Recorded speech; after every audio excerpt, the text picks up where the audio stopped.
La Grande Table Critique, c'est chaque vendredi un temps donné au débat en compagnie de critiques de la presse. Et d'ailleurs, on se dispute autour de l'actualité culturelle, aujourd'hui des films et des expos.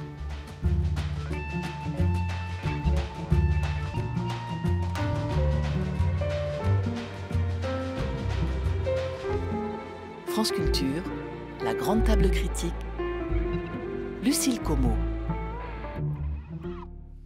Aujourd'hui, sous les feux de la critique, des univers à arpenter, un gouffre à explorer, des mondaines à admirer et des têtes d'expression. Après le journal à 12h55, nous parlerons d'expositions, une qui s'appelle Le Théâtre des émotions et l'autre consacrée à l'italien Giovanni Boldini. Mais pour l'heure, je suis avec Théo Ribeton, critique aux Inrocks, et avec Thierry Chaise, rédacteur en chef de Première et critique à Ouest France, pour parler de cinéma. Dans un instant, Doctor Strange in the Multiverse of Madness, le nouveau film Marvel signé Sam Raimi. Mais tout de suite, vraiment très loin de Marvel, Il Buco, un film italien signé Michelangelo Framartino. Film étrange, presque muet, mais très sonore, qui plonge le spectateur dans le gouffre de Bifurto, au cœur de la Calabre.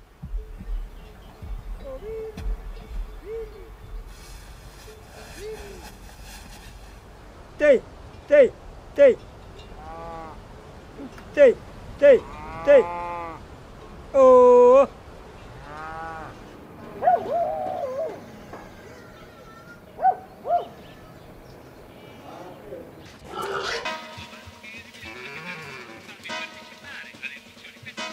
Stiamo salendo verso i 132 metri dell'altezza del grattacielo Pirelli, Milano.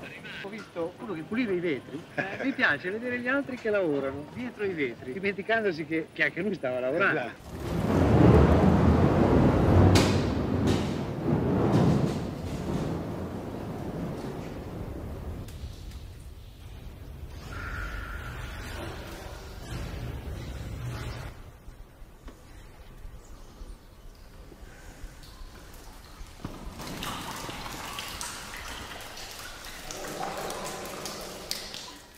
En 2007, alors qu'il était en tournage dans un village calabrais, le maire emmène Michelangelo Framartino devant un gouffre au milieu des montagnes. Dans la mince faille, il jette un caillou qui disparaît sans bruit. Cette disparition a fait forte impression sur le cinéaste qui a décidé de consacrer un film au gouffre de Bifurto, un gouffre exploré en 1961 par un groupe de jeunes spéléologues. Le film repasse sur cette exploration et nous guide dans la grotte et ses environs. Théo Ribeton, je crois que vous avez beaucoup aimé ce film. Oui, j'ai beaucoup aimé ce film. Alors, je l'ai vu il y a quelques mois au Festival de Venise où il était présenté et je me souviens que je sortais d'une projection de Dune et que juste après j'allais voir quelque chose d'assez intense du même ordre et je n'avais rien lu sur le film et donc je me suis retrouvé comme ça pendant je ne sais plus combien de temps il dure, si c'est plutôt 1h30 ou 2 heures, mais voilà, dans une espèce de pause totale sans parole où à la fois je comprenais pas ce que je regardais et en même temps je le comprenais totalement parce que tout est très simple en fait. C'est un film descriptif. C'est un film descriptif sur la spéléologie, on voit des spéléologues explorer une grotte, et puis descriptif sur un lieu, il y a un aspect comme ça d'ethnographie reconstituée, un peu comme on pourrait penser au documentaire primitif de Flaherty, voilà, explorer un territoire et comment les gens y vivent et regarder des enfants jouer, des vieux garder leurs troupeaux, des processions religieuses dans la rue, et tout ça sans aucune parole. Donc c'est un film qui dégage un truc de pureté totale en fait, de sorte de pureté de cinéma. C'est un peu les grands mots, mais c'est l'effet que ça me fait, et qui en même temps aussi convoque en moi des sensations de spectateur très enfantines. C'est-à-dire qu'il y a un élément de cinéma scientifique. Le film décrit très précisément les gestes de la spéléologie, de l'exploration, de la cartographie, et donc c'est pas sorcier quoi. On voit quelqu'un cartographié, c'est très beau d'ailleurs. Oui, non mais c'est ça, il y a vraiment cette sensualité de l'appareil scientifique, et puis en plus d'une science relativement ancienne, parce que vraiment tout est très artisanal. Il a reconstitué le matériel d'époque des spéléologues des années 60 qui font ça, comme vous dites, au crayonné. Voilà, donc il y a quelque chose dans la fois très enfantin, c'est vraiment les Goonies, hein, c'est littéralement les Goonies, on cherche une grotte, est-ce qu'il y a un trésor au fond, qui remonte à très loin dans le cinéma aussi, qui s'abstient de toute paroles. Enfin, il y a rien à dire, quoi. Voilà, je trouve ça assez sublime. Ouais. Thierry Chaise.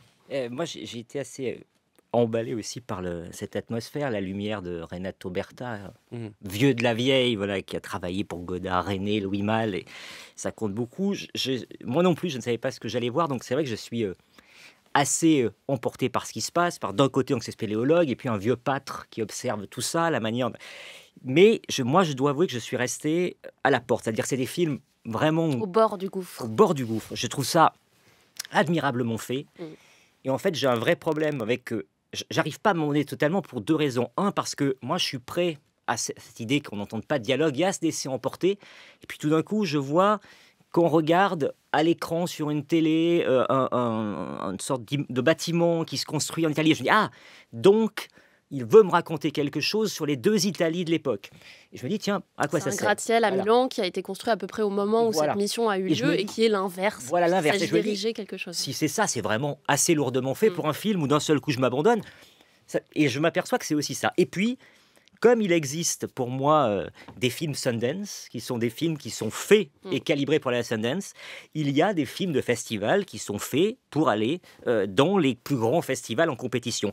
Et à partir du moment où je suis sorti de la chose par cette idée qu'on veut me raconter quelque chose et pas me laisser m'abandonner, du coup je vois que toutes les cases sont cochées pour ça. Ça n'empêche que c'est admirablement réalisé, que c'est vraiment pensé, mais que par rapport à ce qu'ils avaient pu faire, notamment dans la Quattro Volte, je vois pas la chose en plus, si ce n'est que ça se veut un peu plus radical, donc un peu plus de festival, et que le prochain coup, ils auront un prix. Il y a quelque chose, en effet, d'assez théorique qu'on voit, je trouve. On en voit les principes, vous le disiez un peu d'ailleurs, Théo, c'est peut-être ce qui vous a plu, mais il y a cette métaphore qui court sur le gouffre, qui est aussi une salle obscure, donc il y a quelque chose de très méta-cinématographique. Et puis il y a en effet, vous en avez parlé, Thierry, ce montage alterné entre l'exploration de la grotte d'une part, et puis ce pâtre qui est aussi un ermite, on comprend qu'il s'est retiré de la société, qui est vieux et qui va mourir, on peut le dire, puisque c'est aussi le récit d'une agonie. Et c'est un tombeau, évidemment, mais tout ça est très simple, et ça peut agacer théorique, cette espèce de surenchère théorique, Théorie Beton. Mais c'est le problème de mon nom.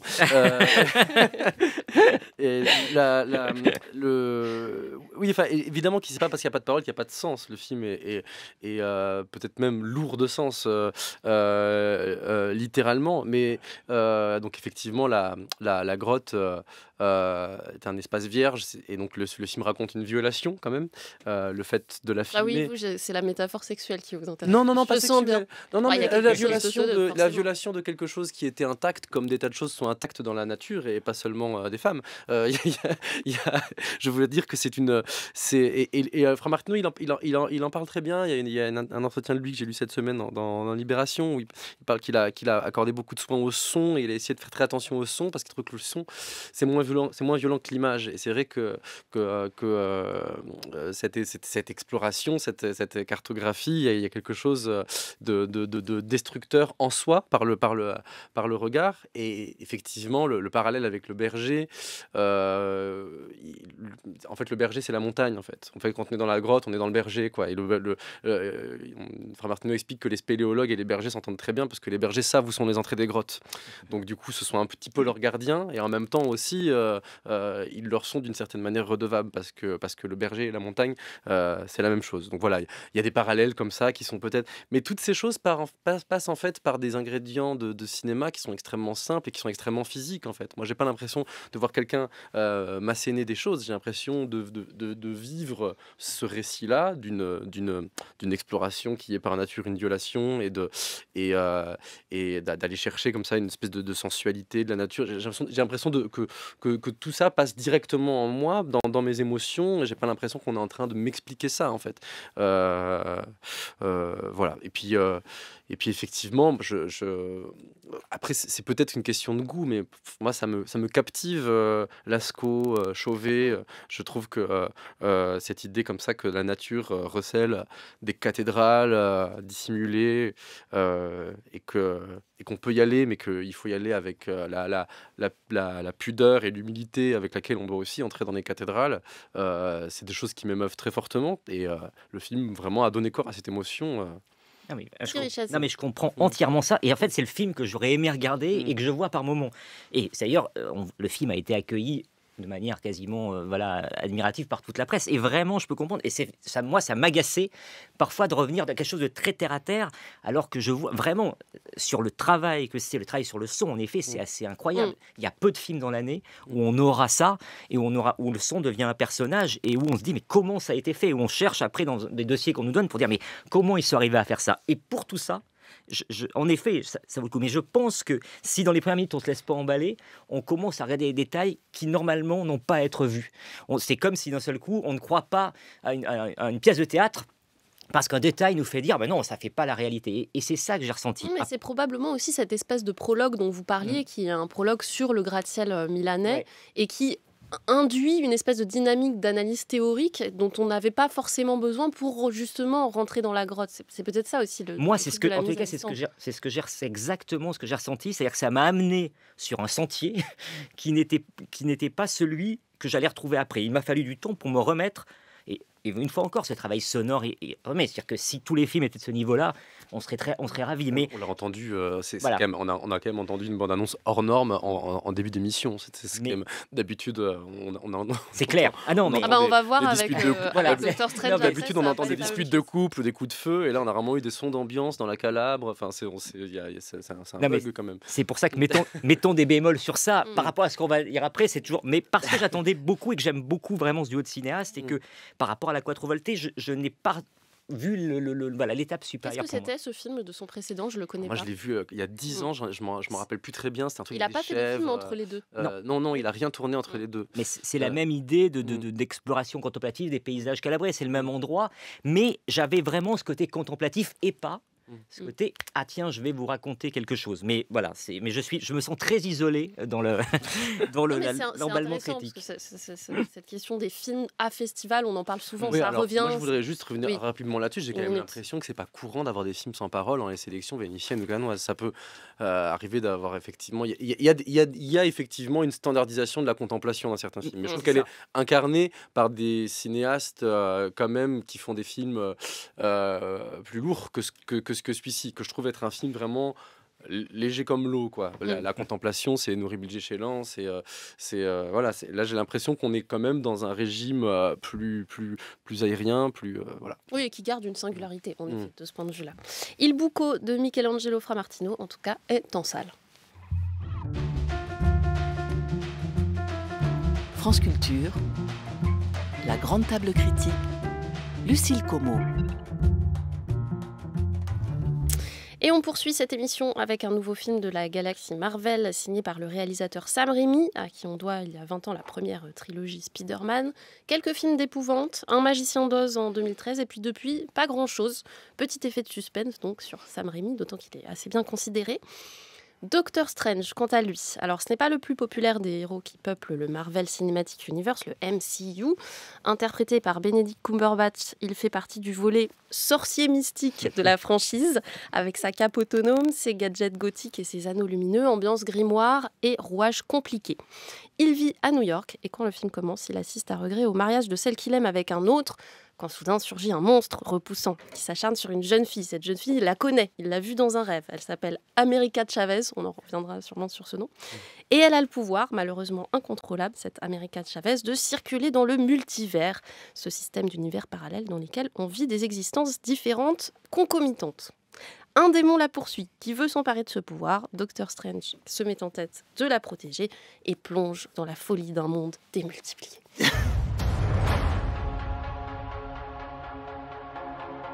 I did what I had to do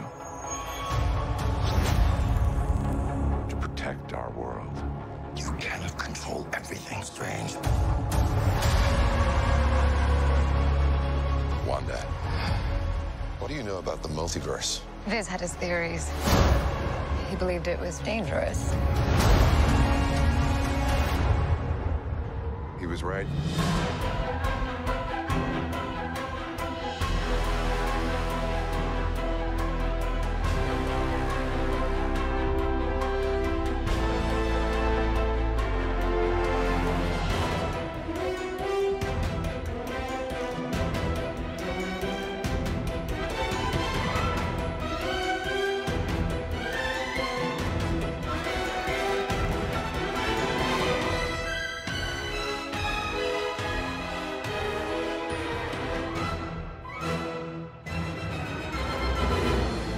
Comme il y a des sorciers, c'est Danny Elfman qui fait la musique, bien sûr. La musique de ce Doctor Strange, tout de briques et de broc. Normal, c'est le multivers. Thierry Chaise, qu'est-ce que vous avez compris? On vous a pas menti déjà, c'est que voilà, on change d'ambiance totalement. Moi, par rapport à ce film, je me sens un peu comme Dory du Monde de Nemo. C'est-à-dire que je l'ai vu hier soir et je dois avouer que j'ai un souvenir très divers. Alors peut-être que je suis dans un univers parallèle où je n'ai pas encore vu le film, c'est pour ça. C'est toujours, moi, je suis toujours, c'est toujours une démonstration de force. C'est-à-dire, moi, je suis toujours épaté par voilà, c'est Marvel qui étaient avant les choses de geek, qui ont pris un pouvoir tellement énorme qu'aujourd'hui, il faut en passer par là pour réaliser que Sam Raimi, je pense, il n'a pas beaucoup de projets, en tous les cas, de choses qu'il a envie de faire. Il est obligé d'en passer par là. Alors, il le dit lui-même en interview, il dit, il faut respecter les règles du jeu.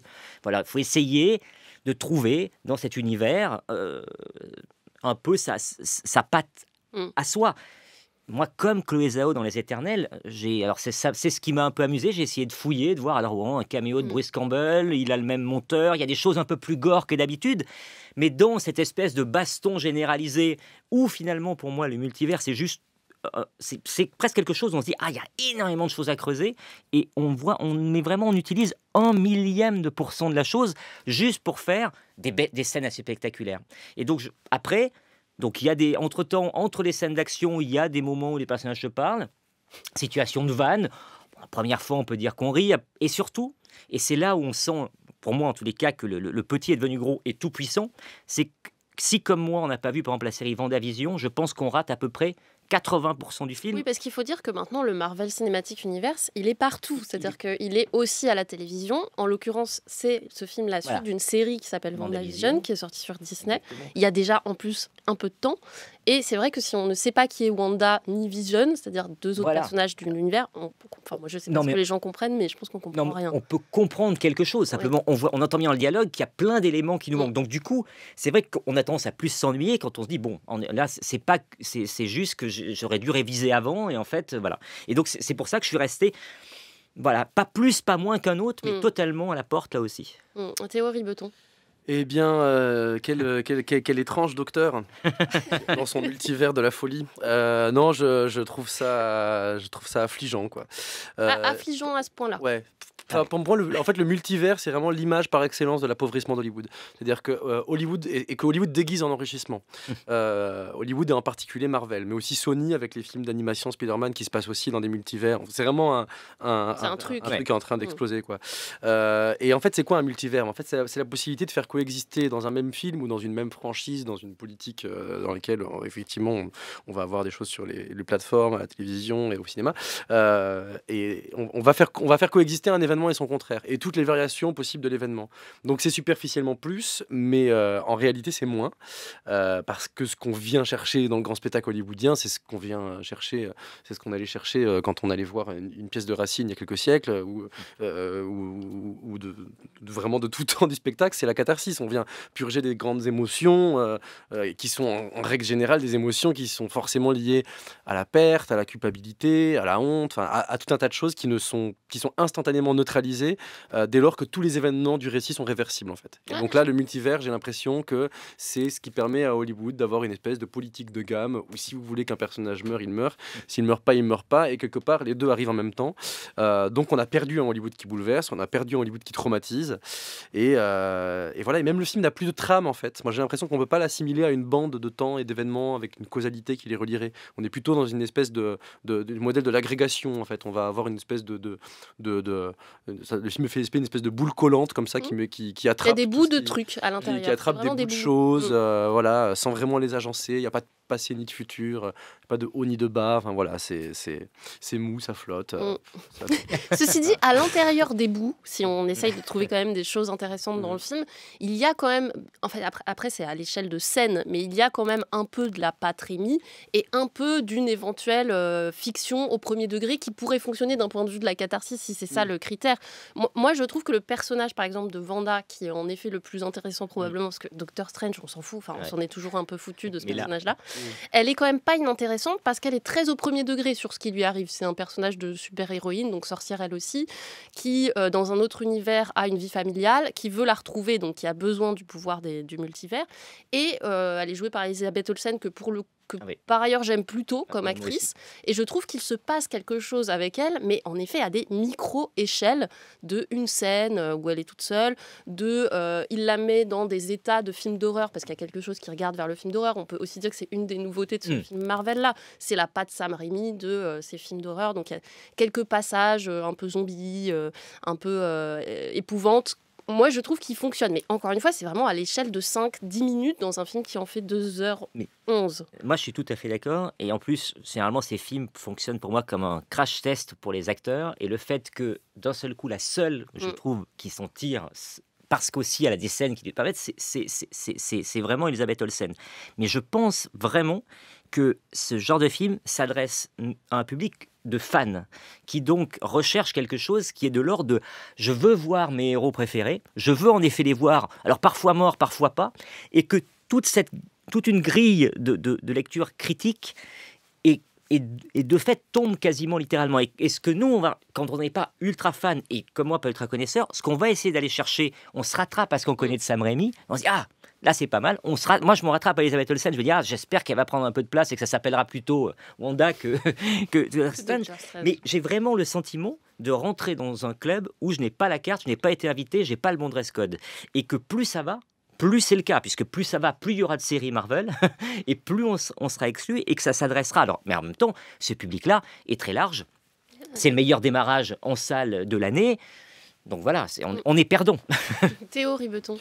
Non, mais c'est-à-dire que Sam Raimi, je pense qu'on se fait aussi un peu des histoires avec, parce qu'il a lui-même dit qu'il avait fait le film de manière complètement commande. Enfin voilà, il ne prétend pas, même lui ne prétend pas avoir mis de lui-même dedans. Alors, il y a un zombie à un moment, et il y a des éléments de direction artistique qui vont aller vers une forme de gothisme, qui apparemment de l'horreur non plus, hein, qui est lié au personnage pour le coup, qui fait partie du. C'est le gothique années 80. Son arsenal. C'est une espèce de sorcière un peu kitsch. Bon, voilà. Moi, je trouve quand même que c'est. En fait, les choses bonnes qu'on peut y trouver, justement, c'est pour ça que je dis que ça repose sur un principe plutôt d'agglomérat et plutôt, au lieu d'être un truc de trame. C'est-à-dire qu'en fait, effectivement, il peut y avoir une chose un petit peu émouvante qui va se passer à un moment, mais elle n'a aucune conséquence sur le reste du film, en fait. C'est une espèce de, c'est une possibilité de scène, c'est une supposition de scène, c'est quelque chose qui aurait pu être poursuivi si le film de se passait dans un seul univers, comme tous ces ringards de films qui se passent dans un seul, à New York dans et puis un c'est seul univers. Non, mais, c'est ça. On est en 2022, les gars. Un seul univers, ça n'a pas de sens, quoi. Et donc, du coup, il se passe des choses qui, en fait, s'annulent les unes les autres. Même les régimes de cinéma fantastique sont pas. Enfin, moi, j'ai l'impression qu'on va à la fois avoir des espèces de prophéties asiatiques un peu neuneux, et en même temps des vieux grimoires qui vont plus beaucoup s'apparenter à une espèce de médiéval fantasy, et en même temps une science-fiction un peu techno dans un monde futuriste. Et puis des vieux monstres à l'ancienne, un peu caoutchouteux, dans un New York qui était celui de 2000 des Spider-Man. Buffet froid. Oui, c'est ça. Mais de ce point de vue, il faut pas. Enfin, je rebondis sur ce que vous disiez, Thierry, parce qu'on a l'impression qu'il y a une sorte de communauté qui est le public qui est énorme, en fait, qui est le public de ces films-là, et que nous, en tant que critiques, on serait une autre communauté qui restons complètement en dehors. Et ce que je trouve intéressant, c'est que je pense que ce film-là, il appelle aussi chez nous des réflexes de critique, et que ça devient de plus en plus énervant. C'est-à-dire qu'on veut nous faire dire à nous que c'est très intelligent parce que précisément le multivers est la métaphore d'une fiction en expansion et la métaphore d'une galaxie multi-support. Oui, il y a quelque chose sur la psychanalyse, puisque en effet les multivers correspondent en fait, on le comprend assez vite, aux rêves des personnages. C'est-à-dire que quand on rêve, en fait, on est dans un multivers. Et tout ça appelle une vraie analyse. Enfin, on nous demande ça en tant que spectateur. Donc je trouve ça pas inintéressant de se coltiner cette espèce d'injonction à la critique dans ce type d'objet. Et surtout, tout ça, moi, quand il a remis Spider-Man au goût du jour, moi, j'avais pris un plaisir immense. Mais ils étaient bien, les Spider-Man. Mais parce qu'il y avait, en effet, c'était des films de ringard avec un seul univers, des personnages, une histoire d'amour. Plus maintenant, puisque du coup, ils ont croisé Spider-Man dans son nouvel univers maintenant. Et c'est ça c'est que d'un coup, là, on sent que, en effet, faire un film de commande là-dessus, c'est ramasser tous les trucs qu'il n'a pas le temps de développer. Mais je suis d'accord qu'on c'est tout le temps. On est tout le temps tiraillé là-dessus, mais malgré tout, je pense qu'on est dans la partie de bras de fer. On est mal parti, quoi. On est mal parti et on est plutôt perdant assez vite. Mais je sais pas comment ça va évoluer, en effet, Théo Ribeton. Non, ben moi, je voudrais juste dire une dernière chose. Moi, ça m'a beaucoup fait penser pour moi, le grand objet de ces dernières années qui utilise le multivers et qui est Rick and Morty, en fait. La série comique d'Adult Swim. Et en fait, je me suis rendu compte que le multivers était plutôt un joujou assez apprécié de la série d'animation comique. Il y en avait aussi dans Futurama, pas mal. Et en fait, dans ces séries-là, ça a du sens parce que pour le coup, elles sont légitimes à avoir un principe de cumulation comme ça parce que c'est des machines à vision et à situation qui fonctionnent à un rythme extrême et elles ont besoin de se remettre à jour constamment pour échapper à l'inertie de leur personnage et remettre sur le tapis un nouveau truc drôle, un nouveau truc, reconfigurer tout en permanence. C'est intéressant pour elles, mais c'est pour faire de la comédie. Et là, ça se prend très au sérieux. Et pour le coup, ça se prend très au sérieux alors que le gag, c'est qu'au final, c'est moins émouvant que certains épisodes de Rick and Morty, dont certains sont vraiment émouvants et plus cohérents, j'ai l'impression. Et c'est ça, et Michael Waldron, qui a écrit le film, étant des auteurs de Rick and Morty. Il faisait mieux Rick and Morty. Voilà, non, mais c'est pour ça que ça parle complètement. Doctor Strange in the Multiverse of Madness, donc de Sam Raimi, le nouveau film de la franchise Marvel est en salle. Merci beaucoup Théo Ribeton, merci Thierry Chaise. C'était contrasté aujourd'hui le programme. Je suis assez contente. Dans un instant, le journal.